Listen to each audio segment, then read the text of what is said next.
24 years old and you have a vocational certificate nobody asked for, a phone with strong cell reception, and a rented flat in suburban Delhi with cheap partition walls and a ceiling fan that creaks.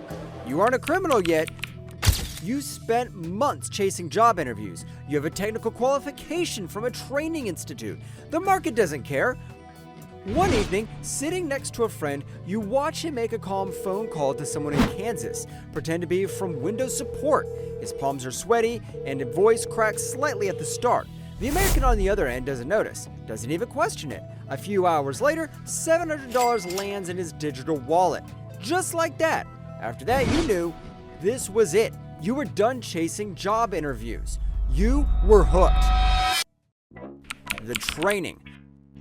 Next is a crash course in something nobody teaches in school: how to speak in an American accent, when to sound friendly, when to sound firm, which script to follow depending on who picks up the phone, how to trigger panic in a complete stranger sitting 10,000 kilometers away without ever meeting them. You learn fast. Within weeks, you are pretending to be a technician from Microsoft, then Amazon, then the IRS, the Internal Revenue Service of the United States, depending on what the day's assignment calls for. Each identity is a costume you put on with a headset. The office is a rented flat, just like the one you live in. Cheap partition walls, a broadband connection, rotating teams, and every 6 months, you move. You don't stay in one place too long. A rented flat in one part of the city, then another, nobody notices. And you are not alone in this. Across India, thousands of young unemployed people just like you are quietly fueling what experts are now calling a multi-billion-dollar cyber fraud industry. According to the India Employment Report 2024, published jointly by the International Labour Organization and the Institute for Human Development, people aged 15 to 29 account for 83% of India's entire unemployed population. The scam industry just moved right in. You tell yourself this is a job, just the calling business, like everyone in your circle calls it. No different from a call center, except the product you're selling doesn't exist and the person on the other end is about to lose money they can't get back. If you're still watching after that, you already know this story goes much deeper. Hit subscribe right now, because what comes next is where it really stops feeling just like a job. The operation. You understand the real architecture now, and it's not what most people imagine. It's not one guy on a phone in a dark room.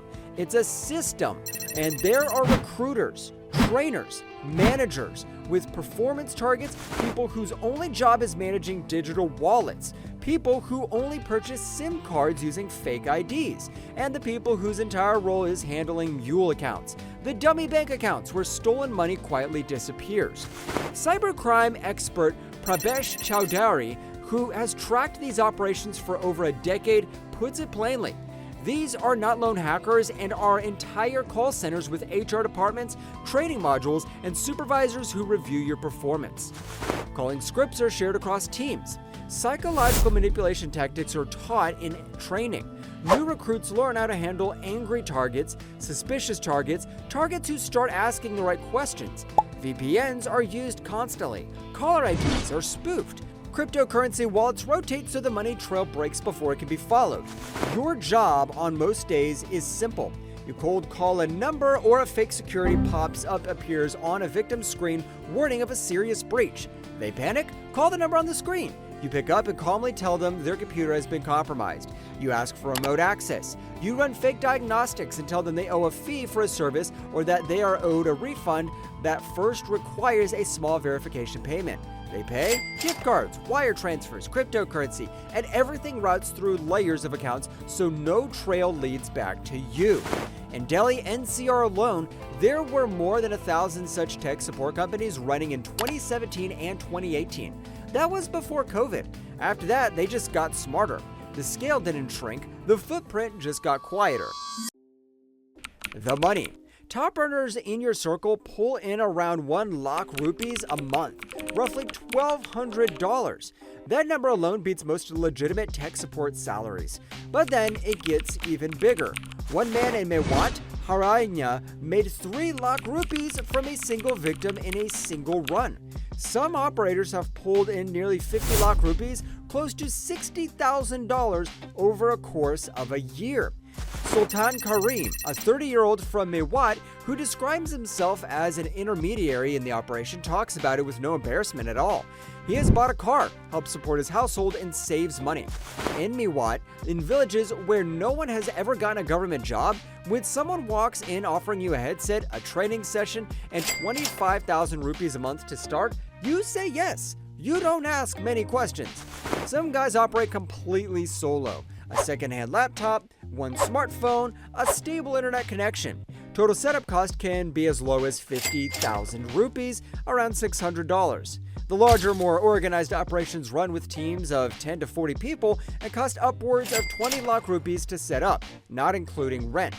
This is not a petty crime. This is an infrastructure with overhead and payroll. Karim describes his work entirely in corporate terms: pitch meetings and closing sales. The product is fake, he says with a shrug, but the hustle is real. The scale.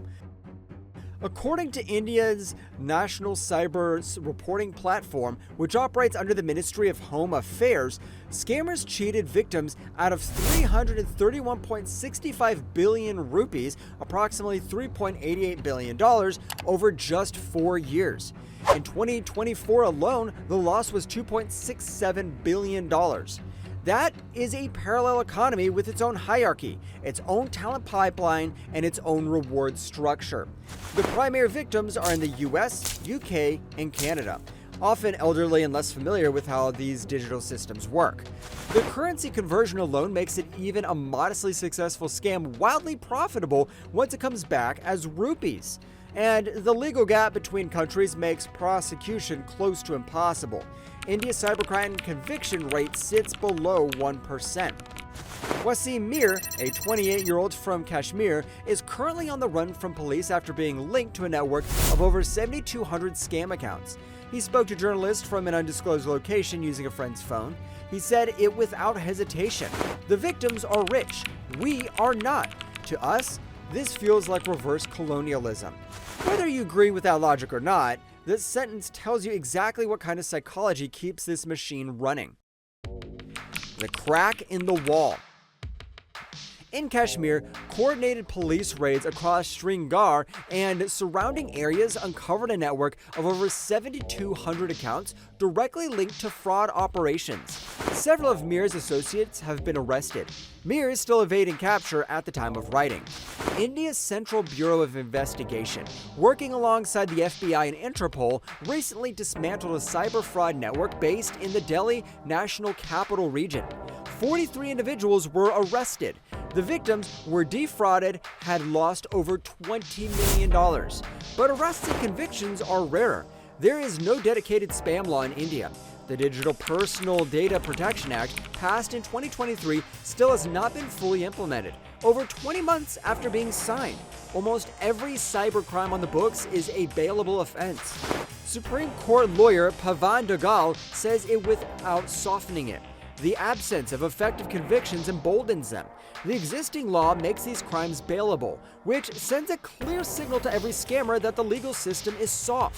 So the machine keeps running. So it is that simple. Consider that you're sitting in an open field in Mewat, Haryana, nothing but a smartphone and a strong cell reception. No desk, no office, or signboard, just open sky and a clear enough signal to reach someone in Ohio and convince them their computer is about to die. You've never been convicted. You've never even been charged. When someone in your industry finally does get caught, the news runs this story for a week. They call him a criminal. They call the whole operation a scam empire. They don't spend much time on the fact that weak laws, a broken job market, and a generation of young people with no path into the formal economy built the field you are sitting in. You didn't wake up one morning and decide to be this. You made one phone call because you had no other door open. That does not make it right. The people on the other end of your calls lose real money. Some lose their life savings, but it makes it a lot harder to explain away with just a headline. If this one made you think twice, hit that subscribe button and like the video. I'll see you in the next one.